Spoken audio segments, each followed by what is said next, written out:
Hola hermanos, ¿cómo están? Bienvenidos nuevamente a este su programa 2000 años después. Es un verdadero privilegio estar aquí nuevamente con todos ustedes en FETV, el canal de la misericordia, con un tema interesante. El día de hoy vamos a continuar hablando del catecismo de la Iglesia Católica con un invitado que yo creo, no sé si ustedes habrán olvidado o no, porque ya tenía bastante tiempo en mi percepción, porque a veces las percepciones son equivocadas, que no estaba por acá. Nuestro hermano Julio Ortega. ¿Cómo está, Julio? Muy bien, Roquel, muchas gracias y como siempre contento de estar por aquí, ¿verdad? Pues apoyarte. Y este tema me fascina, ¿no? Me fascina conversar contigo del catecismo y ponerlo, reflexionar sobre él de una manera coloquial, del día a día. Me explico, que los hermanos que están viendo pues lo puedan ver de una manera más accesible, más día a día, me explico, y puedan darse cuenta a veces de cositas que cuando uno lee el catecismo así por encimita como que es una cosa más complicada, pero no. Así que me gusta mucho y gracias, Roquel, por invitarme. Muy bien, Julio. Entonces, antes de continuar con el tema, como es nuestra costumbre, siempre queremos exhortarle a que recuerde que FETV sigue adelante gracias a ustedes. En primer lugar, le queremos agradecer su sintonía, su apoyo, estar pendiente de todos los programas que le ofrecemos en este canal, que edifican, que ayudan a vivir mejor nuestra fe. También recordar que FETV no solo nos beneficia a nosotros, sino a mucha gente a través de una misión. ¿Cómo puede ser usted parte de esa misión? Bueno, le invito a que llame a otras personas a que sintonice FETV. Si usted conoce a gente que no está viendo el canal, usted puede invitarle y decirle el bien que le ha hecho su programación. Otro aspecto importante también recordar la oración, porque sin oración nuestra vida espiritual colapsa y además las obras de Dios también. Entonces, oración por uno mismo, por su familia, por nuestra comunidad, por el país, por el mundo y también por esta obra de FETV para que el Señor la bendiga y la siga sosteniendo. Finalmente, recordemos que FETV sigue adelante también a través, igual que nosotros, de los bienes materiales. Recuerde que hay gastos de energía eléctrica, de comunicaciones, de agua, hay que pagar la planilla, el personal, equipo, mantenimiento, etcétera. Es largo de mencionar para que esta señal llegue limpia y clara a todos ustedes. Entonces es importante también que usted sepa que lo que usted dona tiene el propósito fundamental de sostener a FETV, porque muchos de los que elaboramos acá somos voluntarios. Solamente se tiene una pequeña planilla que es la que lleva adelante la obra. El resto, la gran mayoría, somos voluntarios que no recibimos ningún estipendio para hacer esto. Así que su dinero está muy bien invertido aquí en FETV.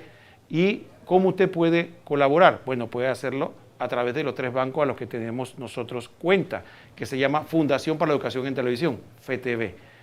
Tenemos cuenta en el Global Bank, en el Banco Nacional, que tiene sucursales a lo largo y ancho del país, y en el Banco General. En cualquiera de ellos usted puede hacerlo directamente en sucursal o a través de la banca en línea.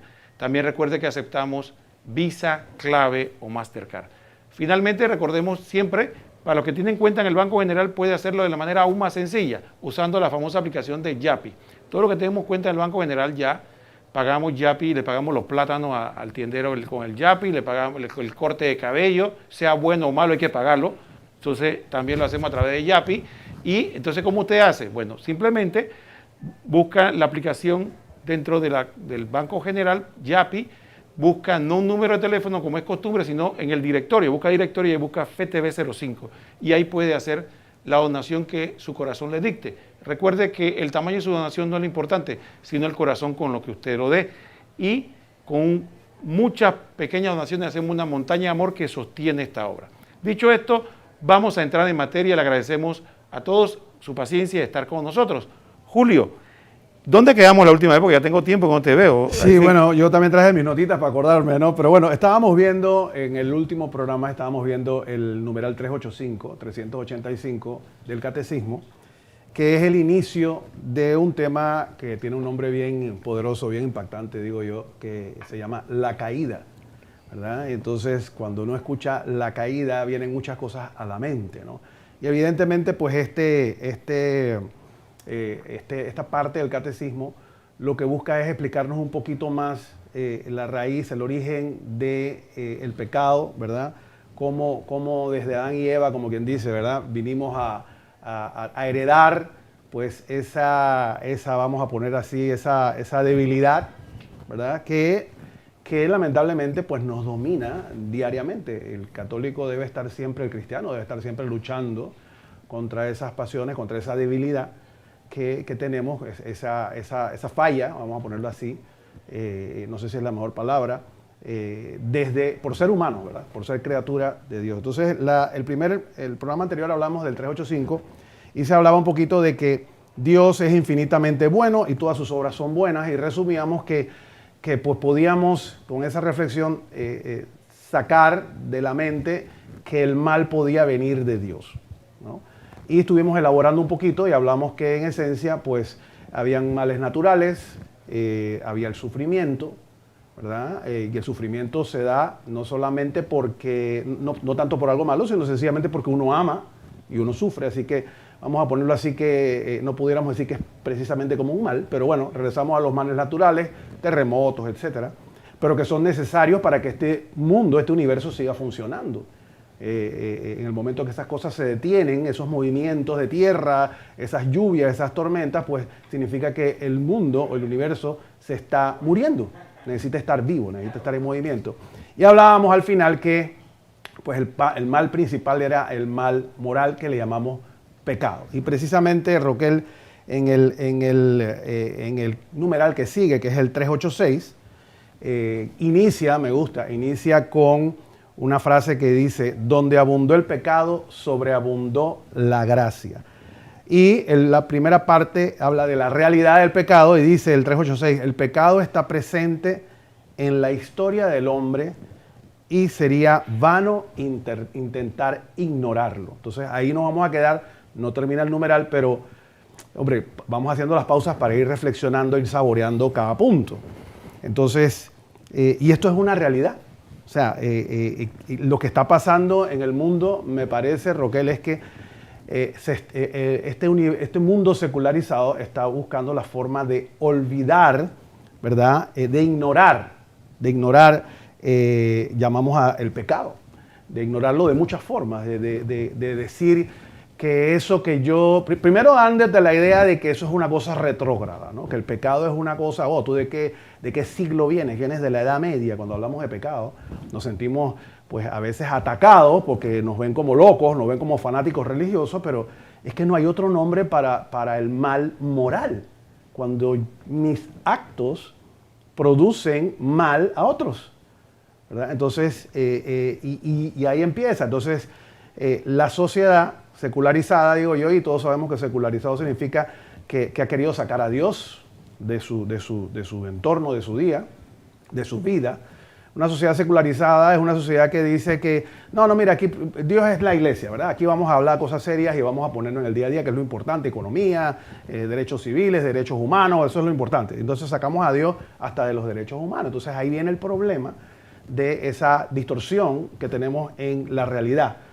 Entonces, pero vemos mucho de eso, y no sé si Roquel de pronto tú eres bueno dando ejemplos, eso de ignorarlo. Por ejemplo, lo vemos que la gente dice, no, pero si eso no tiene nada de malo, pero si esa persona no está haciendo ningún mal. ¿Me explico? O sea, el hecho de que yo actúe de una manera que de acuerdo a nuestra doctrina está mal, para la sociedad resulta que no es malo, porque tú estás exagerando. También lo vemos en las leyes. Lo vemos en las leyes que de pronto comienzan a regular o a legalizar comportamientos y actos que sabemos que son inmorales, o sea, pecaminosos, y entonces la sociedad lo ve como bien. Oye, pues ya esto es legal, esto está bien. Entonces, o comienzan de pronto queremos darle otros nombres al pecado. Ay, mira, yo no sabía, me equivoqué. Mira, pero fue un desliz. Así que no sé si, Roquel, tú quieres de pronto aportar con ejemplos. Que bueno, para mí tú eres mi mentor de ejemplos. Tú sales con una que yo me quedo y que, wow, bueno, saco esa. Más que ejemplo, yo quería hacerte la siguiente pregunta, ajá, Julio. Y es la siguiente, fíjense. Ok, con lo que dijiste de la gracia, sobreabundó la gracia, yo veo en el mundo dos extremos. Obviamente uno es minoría, otro es mayoría. Está la gran mayoría que tú ejemplificaste con la gente que simplemente quieren abolir el pecado. O sea, que al final a ti te gusta, tú lo haces bien, tú eres feliz, a mí no me molesta, dale. Pero tenemos el otro extremo, Julio, tenemos el otro extremo, porque los fariseos hablaban de que estos que no conocen la ley son unos malditos. Entonces el otro extremo son aquellos que dicen, yo no sé cuándo Dios va a venir y va a arrasar con todos estos malditos pecadores, ¿me explico? O vamos a ver, ojalá todos ardan en el fuego del infierno, ¿no? Entonces, también hay una situación. Yo le digo a la gente, ¿qué pasa? El que está en el mundo en su pecado, como dicen por ahí en la gozadera, no le importa. Pero ¿qué hay del pecador arrepentido que se siente rechazado por Dios o que siente que yo hice tanta cosa que yo podré ir a la iglesia, o sea, yo podré volver o Dios me va a aceptar? Háblame de esos dos extremos, Julio. Bueno, pero la verdad, Roquel, es que al final me sentí identificado porque de hecho yo me considero uno de esos que yo pensaba que no podía ir a la iglesia porque yo era pecador. Entonces, no recuerdo muy bien, pero en alguna homilía, en algunas lecturas, así empezando yo a ir así como con vergüenza, con miedo, ¿verdad? Wow, ¿qué hago aquí? En la última banca. En la última banca, con preocupación de que me van a ver aquí, ¿qué hace este tipo aquí? Pues escuché, parece una tontería, pero escuché la gran verdad de que la iglesia fue hecha por Jesucristo para los pecadores. Yo dije, wow, entonces, o sea, yo estoy bienvenido en la iglesia. O sea, está hecha para mí. Entonces ahí se abrió un horizonte de posibilidades. O sea, me sentí distinto, como usando el ejemplo este que tú comentabas de rechazado, porque uno al principio se siente rechazado. Y quizás porque uno mismo, En parte también algunos hermanos dirán, porque hasta en la iglesia a veces lo vemos, hasta en la iglesia vemos y que, ¿por qué está comulgando? O sea, nos ponemos nosotros a juzgar, nosotros no sabemos nada de la vida de la persona y estamos preocupados porque el cura le está dando la comunión a alguien. Entonces, bueno, yo no sé, o sea, la verdad es que yo no puedo juzgar. Hasta confesándose critican. Así. ¿Qué hace este cree que pues se está confesando, él va a cambiar? Sí. ¿Y cuántas veces está confesando lo mismo y no cambia? Entonces, bueno. Así que yo lo veo así y me gustó mucho cuando hablaste de que precisamente a veces nosotros en ese rechazo nos sentimos alejados y tenemos temor de llegar. Pero al final todos los que estamos en la iglesia somos pecadores. Y esos que dicen que ya que venga Dios y acabe con todo esto, pues se está incluyendo entre los exterminados, porque no hay nadie, o sea, no va a quedar, miren señores, si la iglesia se fueran los pecadores y nada más quedaran los santos, no estaría ni el cura. ¿O me equivoco? Sí. Así que no sé si eso responde. ¿Cómo no? Entonces, fíjate, Julio, ya el tiempo, me avisaron que el tiempo se está acabando. Solamente te quiero adelantar la siguiente pregunta. Entonces, fíjate, estuviste, porque este tema creo que vale la pena que lo vayamos desgranando. La sociedad está perdiendo la conciencia del pecado, ¿no? Y por eso sobreabunda el pecado, porque antes por lo menos, por ejemplo, las personas cuando cometían algo malo, ¿no? Como dijiste tú, voy a poner algún pecado que está muy de moda, ¿no? El adulterio. Ahora, en el pasado, el adulterio podía ser un motivo de vergüenza, algo que había que esconder y que no quería que se hablara de ello. Ahora en nuestra sociedad la gente se ufana, ¿no? Dicen por ahí, no tengo una hembrita por ahí y la gente lo aplaude y todo, oye, qué bien, tiene su esposo y sus hijos allá. Entonces, decía San Pablo de que cuando se pierde la noción de pecado, entonces la gente alaba lo que debería avergonzarse. Entonces, vámonos con esa reflexión, voy a decirle a Julio que reflexionemos sobre eso. Si en esta sociedad se han invertido los valores de que nos avergonzamos de lo que debíamos enorgullecernos y nos enorgullecemos de lo que debería avergonzarnos.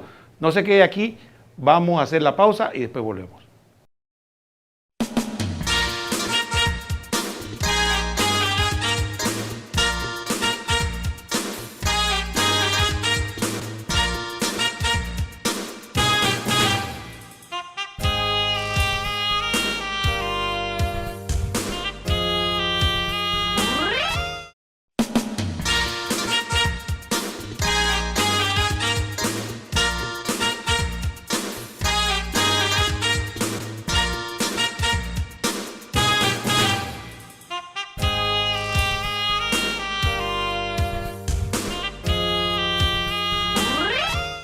Muy bien, hermano, gracias por estar de nuevo aquí en FETV, el canal de la Misericordia, con el programa 2000 años después.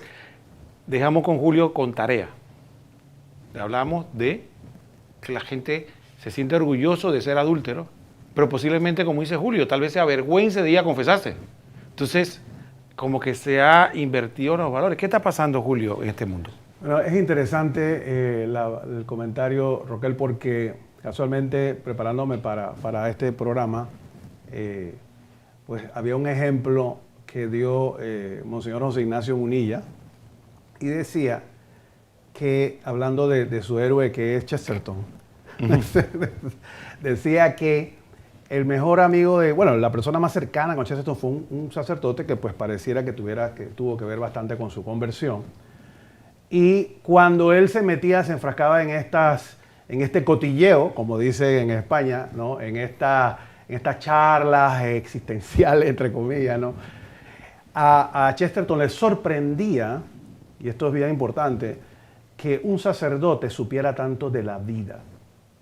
Porque él pensaba que la iglesia o los sacerdotes, pues de toda la religión, era una cosa como etérea, como ahí arriba, como puros santos y puro cielo, y no tenía el contacto con la realidad, decía. Y lo que le sorprendió a Chesterton era precisamente que el padre, que no recuerdo el nombre, era todo lo contrario. Le abrió, inclusive le hacía ver cosas de la realidad de la vida, del mundo, de todos los aspectos de la vida, con más claridad que lo que él mismo los entendía.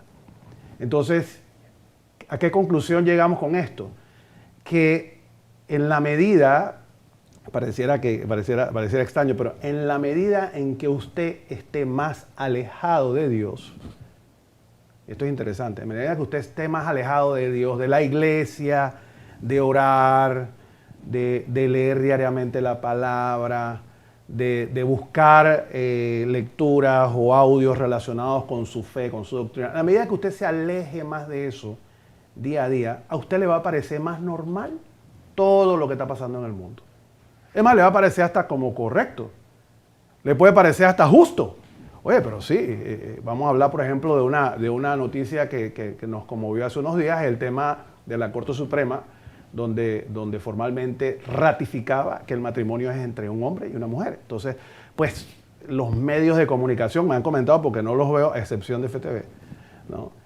Todos están un revuelo, que esta crueldad, que esto que ha sido, pero qué clase en la Edad Media vivimos. Y ha sido un ataque a la Corte Suprema porque ratificaron algo que tiene y obviamente la Corte Suprema no ratificó esto desde el punto de vista religioso. Ellos ratificaron esto desde el punto de vista legal, biológico, moral, todos los argumentos. Yo no sé si incluyeron religión, no creo. Pero entonces, ¿qué pasa? ¿Qué pasa con el mundo? Y especialmente, un amigo me comentaba, ¿pero por qué pasa esto? Yo estoy confundido porque los medios de comunicación, todos están a favor de eso que la mayoría del pueblo dice que está mal. Entonces, yo le comentaba, mira, lo que pasa es que cuando tú vives en ese mundo tan superficial, ¿verdad? En el que pues todo lo novedoso, o sea, todo el mundo, acuérdense que el príncipe de este mundo es Satanás, y todas esas cosas están bien, y la novedad, y el show, y la belleza, y la moda, o sea, todas esas cosas, que no es mala, ojo, pero el exceso, el vivir en ese entorno te hace pensar que eso es normal. Entonces, en la medida en que tú más te alejas, o sea, te dejas capturar por el mundo, menos mal ves el pecado. Pero cuando tú comienzas a acercarte, ¿por qué? Porque tocaste fondo, sentiste que, bueno, perdí mi matrimonio, mi mujer me dejó, los hijos me odian, lo que sea que haya pasado en tu vida, tú comienzas a reflexionar y a hacer un análisis interior y probablemente no encuentres respuestas y quizás vas a sentir esa programación, ese chip que nos puso Dios como criaturas de buscar algo superior. Me gusta mucho escuchar los programas de alcohólicos y de adictos porque se sienten que ya no hay manera de que yo pueda. Entonces, cuando tú llegas a ese punto, entonces tú dices, bueno, déjame ver. Y comienzas a buscar y te comienzas a acercar a Dios, comienzas a darte cuenta de todo lo que tú has hecho mal, que tú pensabas que estaba bien. Entonces, respondiendo a tu pregunta, Roquel, a mí me parece que por eso es importante que nosotros nos preocupemos, así como usted se preocupa de qué voy a comer todos los días, si tengo que hacer ejercicio, si me estoy bañando bien, si tengo un desodorante, así como usted se preocupa con esas cosas que son del día a día, igual hay que ocupar espacio para las cosas de Dios. Hay que sacar un tiempo, 15, 20 minutos para leer la palabra diaria, para orar, porque en cada vez que usted falle, compárelo con hacer ejercicio. Si usted se propuso hacer ejercicio 5 días a la semana y usted nada más hizo 2, ¿cómo se siente usted?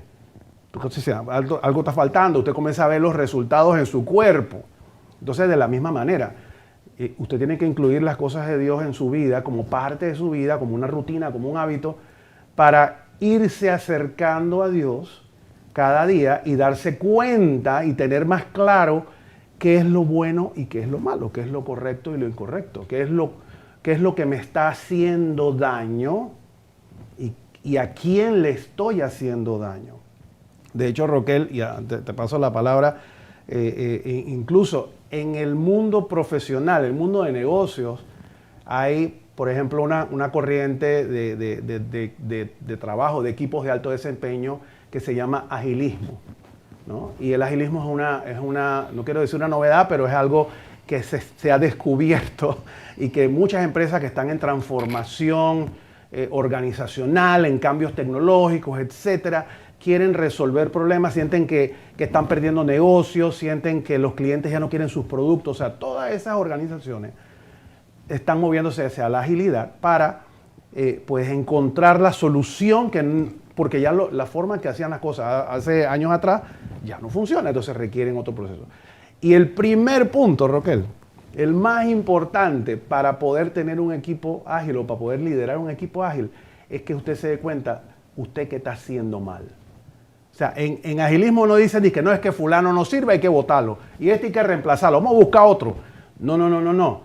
Empieza al revés. Usted sirve, ¿cuáles son sus defectos? ¿Cómo usted se está comunicando? Usted una persona le dijo algo y usted cómo se sintió, quiso reaccionar a la defensiva. Entonces, todo eso lo obligan a uno a ir cambiando, mejorando para poder dar los resultados en el equipo. Entonces, yo sé que esto se sale un poco del tema, pero a mí me sorprende mucho, Roquel, que cada día que yo avanzo en mi vida, que no tiene que ver con lo religioso, cada día me doy más cuenta de que todas las verdades que están en la Biblia, todas las verdades que están en los mandamientos, toda la guía que nos da la iglesia, que nos da nuestra doctrina, ¿verdad? Definitivamente que está correcta. O sea, a veces estamos buscando problemas, solucionar problemas y no sabemos dónde. Oye, está la Biblia escrito hace 2000 años. Bueno, un poquito menos, ¿no? Entonces, ¿qué quiero decir con eso? Que es muy real, es muy actual. La palabra de Dios es muy actual y es probablemente la solución a sus problemas del día a día en el trabajo, porque usted tiene que darse cuenta que usted puede ser la persona que está cometiendo el pecado, que está causando daño a otros y no se da cuenta. Roquel. Mira, Julio, hay un tema que me parece a mí interesante y decirle a los fetevidentes. Mire, no caigamos en la trampa. La verdad no depende del consenso. Muchas personas creen de que, bueno, si la mayoría de las personas piensan de esta manera, entonces eso es verdad. Yo quisiera que le pusiéramos la siguiente analogía, la siguiente historia. Imagínense que mataron a 10 personas, ¿no? Y no encuentran al asesino y se encuentran a Julio Ortega y lo llevan allá al púlpito y ahí lo ponen en una tarima y agarran una multitud y dicen, ¿quién piensa que Julio fue? Y Julio no fue. Y todo el mundo, ¡sí! Ese, vamos a matarlo pues y arreglamos el problema. Entonces Julio va a gritar, no, pero si eso no es verdad, no importa, pero todos estamos de acuerdo que tú lo hiciste. Así que nosotros, nuestra voto ha determinado qué es la verdad. Entonces la gente va a decir, no, eso es absurdo, hay que buscar cuál es la verdad. Bueno, ¿por qué en el lado moral no hacemos lo mismo? ¿Por qué en el lado moral no tratamos de buscar la verdad, no lo que a mí me gusta? Fíjese, cuando usted se da cuenta que cuando una persona de repente trata de justificar el pecado, trata de justificar las cosas que están mal, inmediatamente lo que tiende es al insulto, tiende a la descalificación, no tiende a un análisis profundo. Cuando usted le dice a una persona que el adulterio está mal, empieza a hacer todo tipo de insultos, tú puritano, tú eres un retrógrado, hipócrita. No, pero analicemos el punto. ¿En qué beneficia el adulterio? ¿Cuál es socialmente, políticamente, económicamente, a ti como y a la pareja, a los hijos? No hay ninguno. Pero yo quiero hacerlo. Así que entonces hacemos un consenso y determinamos entre todos que está bien o es aceptable. Entonces sí, es importante que tengamos esto muy presente porque eso está muy en boga. Si hay un grupo que supuestamente es un grupo, o incluso engañan, llegan a decir que hay un grupo grande que dice que esto debe ser.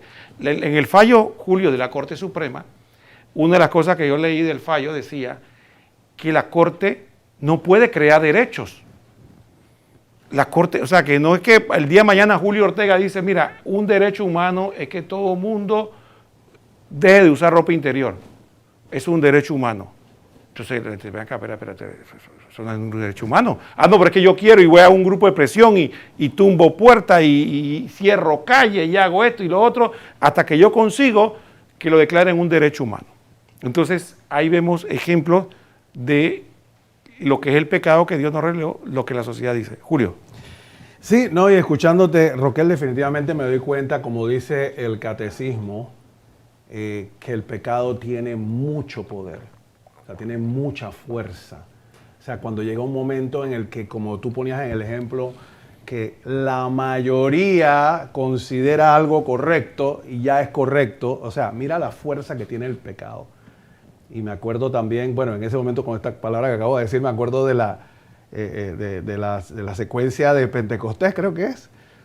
O sea, mira el poder del pecado. Cuando no envías tu aliento. Cuando no envías tu aliento, ¿me explico? Entonces te das cuenta de que es que lo malo es que el pecado es como subrepticio, o sea, que como él actúa como sin que tú te des cuenta, porque todo parece bien.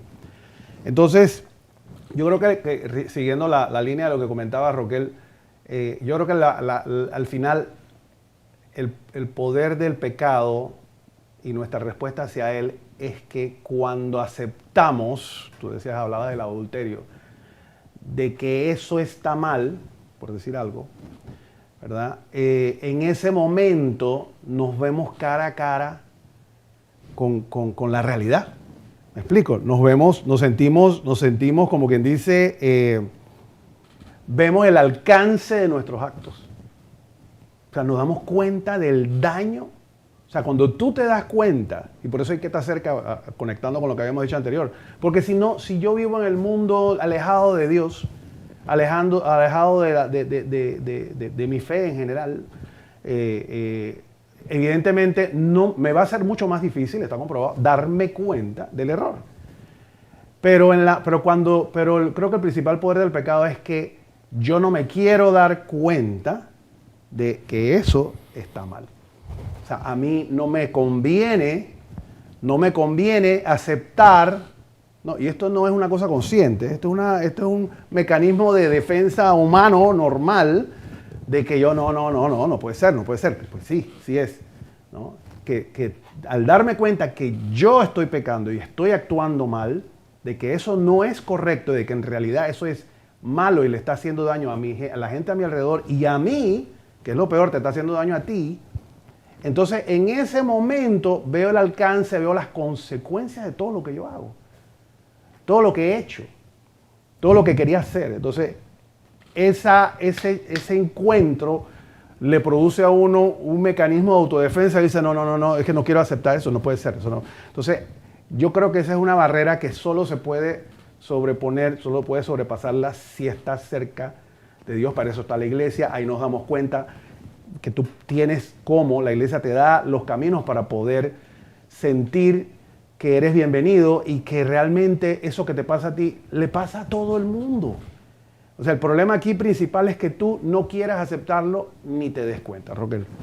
Muy bien, hermanos, vamos a hacer la segunda pausa a este programa interesante. Le pedimos que se queden con nosotros, no cambie de canal, que pronto vamos a regresar con la parte final de este interesante tema sobre lo que el catecismo nos enseña sobre la caída y la sobreabundancia del pecado en este mundo. Y recuerde que donde abundó el pecado, sobreabundó la gracia. Quédese con nosotros.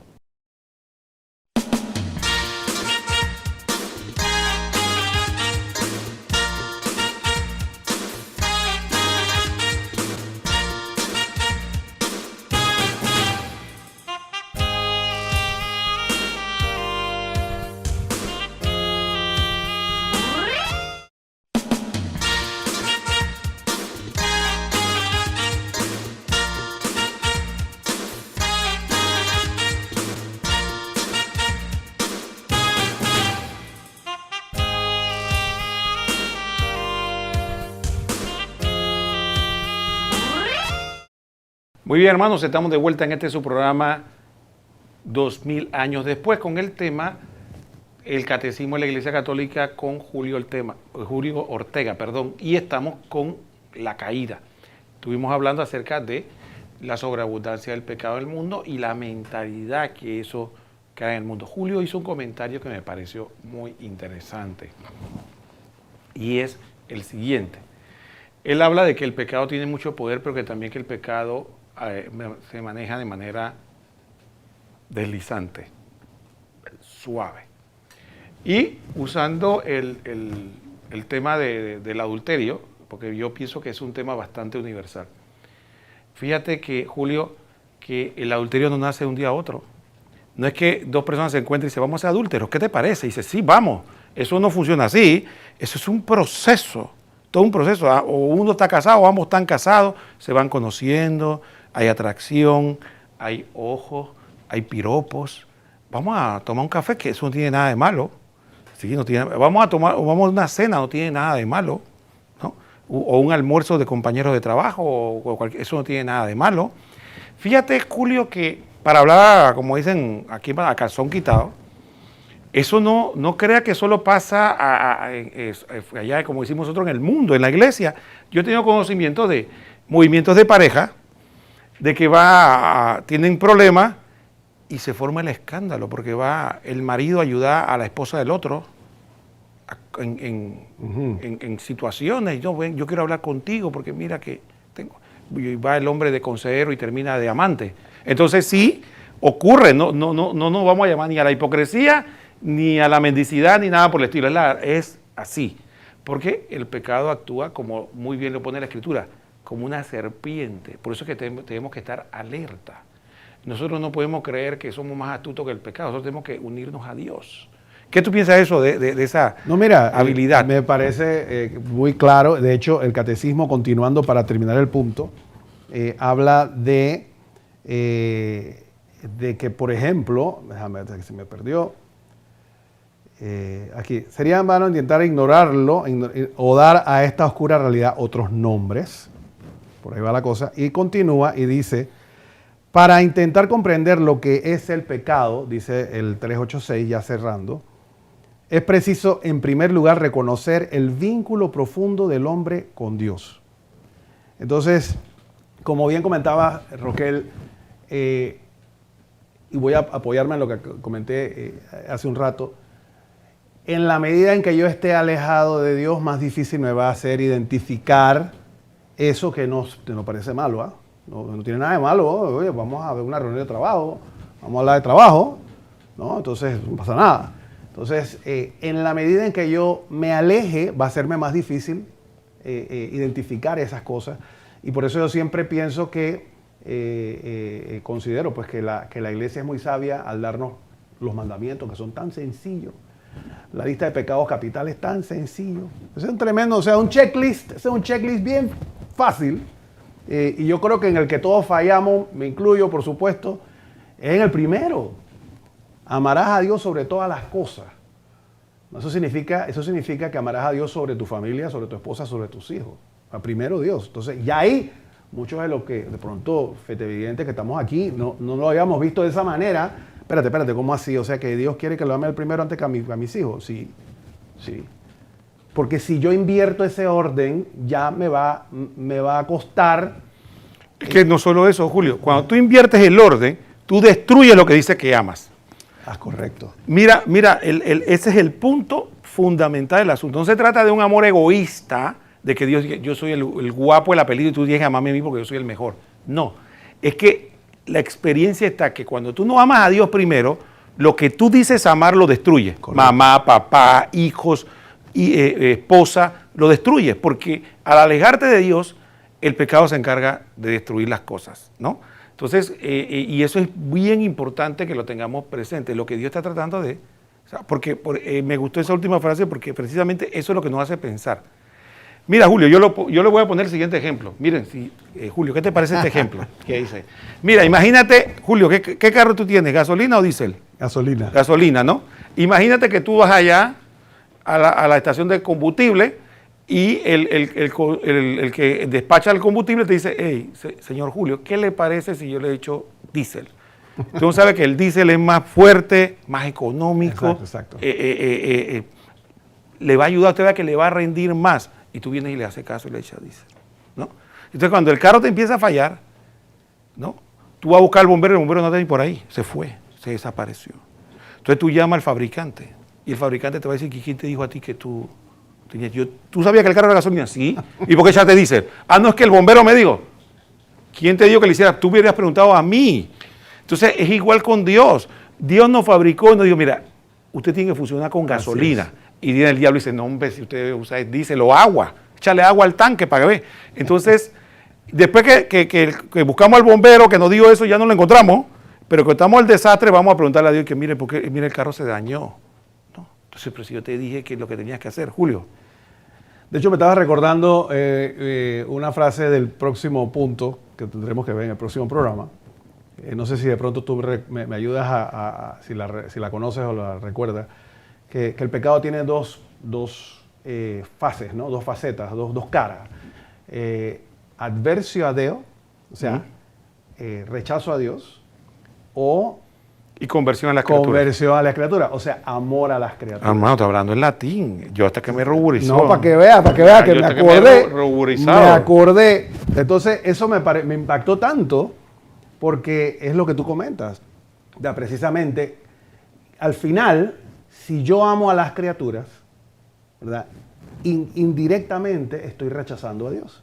O sea, en mis actos, si yo no me doy cuenta de, no, el prójimo y el prójimo y el prójimo y el prójimo, y me enamoro de esa labor y de esa... Entonces, al final estoy poniendo eso por delante. O sea, en el fondo hay un...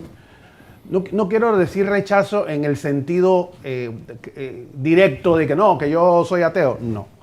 Me refiero a que tus actos demuestran que a ti te importa más otra cosa que Dios. Eso es todo en tu comportamiento diario. Entonces, yo creo que eso nos lleva, Roquel, a darnos cuenta que para poder, para que sobreabunde la gracia, tenemos que aceptar que hay dos aspectos importantes que debemos conocer. Y uno es que tenemos una responsabilidad para con Dios. Aquí lo tengo, o sea, me explico. Yo tengo una responsabilidad para que esa fórmula se dé, para que ese programa con el que fuimos creados funcione bien, no porque lo dice la iglesia, ni no. Es que donde usted esté, sea usted budista, sea lo que sea, si usted cambia la programación, le va a ir mal, no le va a funcionar, va a sentirse incompleto, va a sentirse frustrado, se va a sentir infeliz.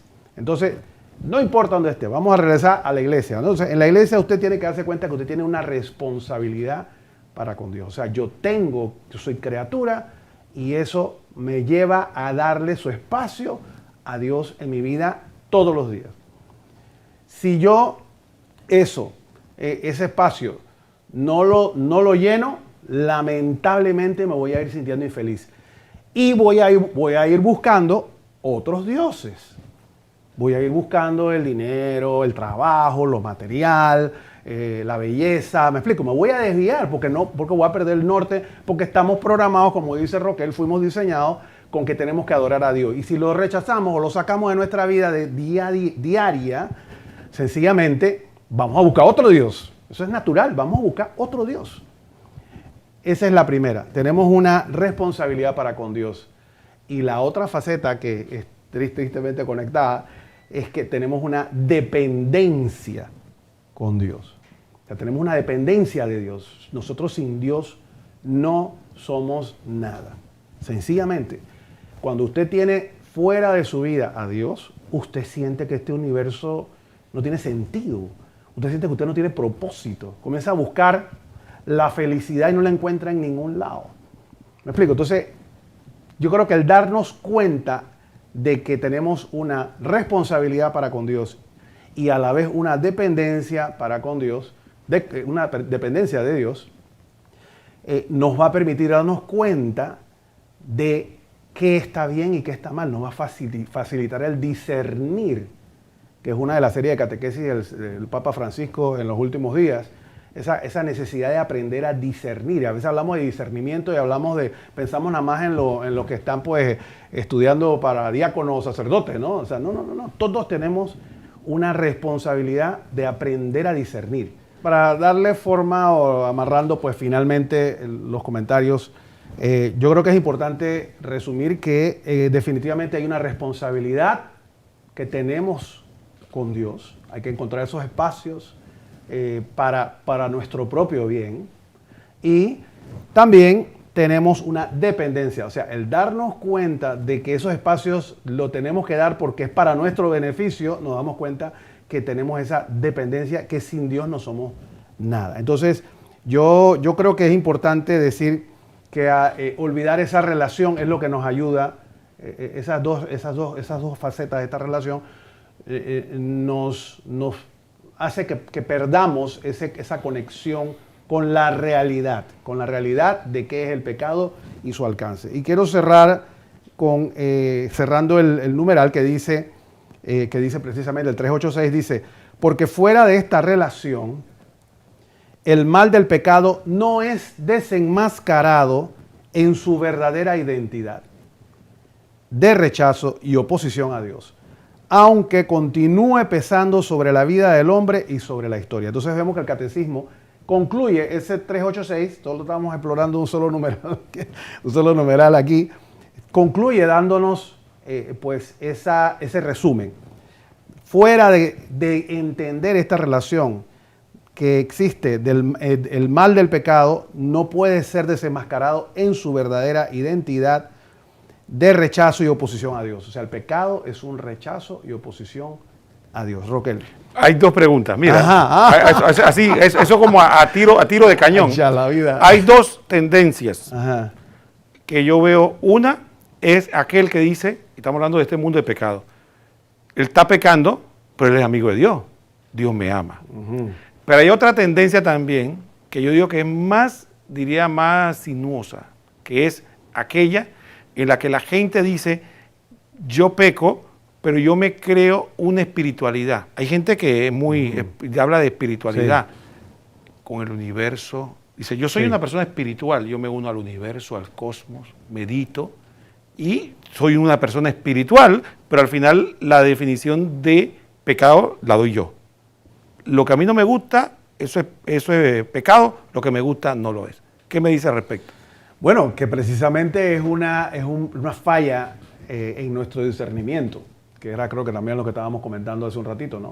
O sea, nadie quiere el mal para sí ni para sus seres queridos. Empecemos por ahí. Nadie hace las cosas porque quiere pegarse un tiro en el pie ni porque quiere matar a alguien que quiere, ¿verdad? Por lo tanto, empezamos ahí. Pero definitivamente mis decisiones tendrán una calidad buena o mala dependiendo de mi preparación para tomarlas. O sea, por ejemplo, yo tengo que comprarme una casa y yo no sé nada ni de bancos, ni de hipotecas, ni de casa, ni de bienes, y la voy a tomar yo solo, pues, me explico. Yo no me voy a asesorar, sencillamente yo voy porque me gustó y ahí pácata, ahí va. Entonces, probablemente muy pocos de nosotros haríamos eso. Si usted tiene que tomar una decisión, lo más probable es que sea importante, lo más probable es que usted, oye, déjame hablar con fulano que se compró una casa en esa barriada, o tú sabes que déjame hablar con un banquero amigo, porque él, ¿cómo funciona eso de las hipotecas? Porque no sé. Oye, y déjame ver si la parte legal de este contrato que me están dando, o sea, usted se prepara para poder tomar una decisión. O sea, usted se prepara para aprender a discernir y poder saber que lo que usted quiere es lo mejor para usted. Entonces, lo mismo pasa, Roquel, con el pecado y con nuestro día a día. O sea, si nosotros no nos acercamos a Dios, no vamos a estar preparados para discernir lo que en realidad está ocurriendo, no solo en nuestro entorno, sino en nuestra vida interior. Si usted se siente infeliz, si usted se siente triste, si usted se siente deprimido, usted se siente rechazado, usted se siente solo, la primera sugerencia es que usted se acerque a Dios para entender qué fallo usted puede estar teniendo. O sea, no es que el mundo no lo quiera a usted, ni que la gente, ni que sus hijos lo rechazan, ni que no lo toman en cuenta. Es como cuando uno felicita a alguien, Roquel, y yo le digo, oye, Roquel, te felicito. y tú no me dices nada de vuelta y que, o sea, ni siquiera me dijo gracias.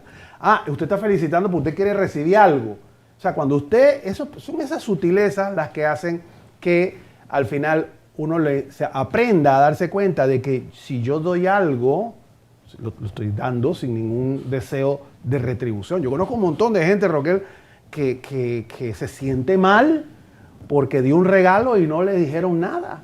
O sea, se sienten pero muertos, así como que la familia no sirve. ¿Me explico? Entonces, ¿qué es eso? ¿Eso es un problema del mundo? No, es un problema suyo. Es un problema suyo que usted necesita superar acercándose a Dios, porque casualmente lo que nos recomienda, ¿verdad?, es que humildad, ayudar a los demás, o sea, desinteresadamente, acercarme a Dios primero, orar. O sea, me explico, porque en esa reflexión es que usted va a ir entendiendo la realidad de las cosas, Roquel. Muy bien, hermanos. Ha sido un privilegio, Julio, estar contigo aquí en este programa 2000 años después con el tema del catecismo. Ya el tiempo, lamentablemente, se nos acabó y no nos queda más que decirle que nos vemos próximamente a esta misma hora por este mismo canal con otro tema interesante sobre nuestra fe. Nos vemos próximamente. Que el Señor los bendiga a todos. Hasta pronto.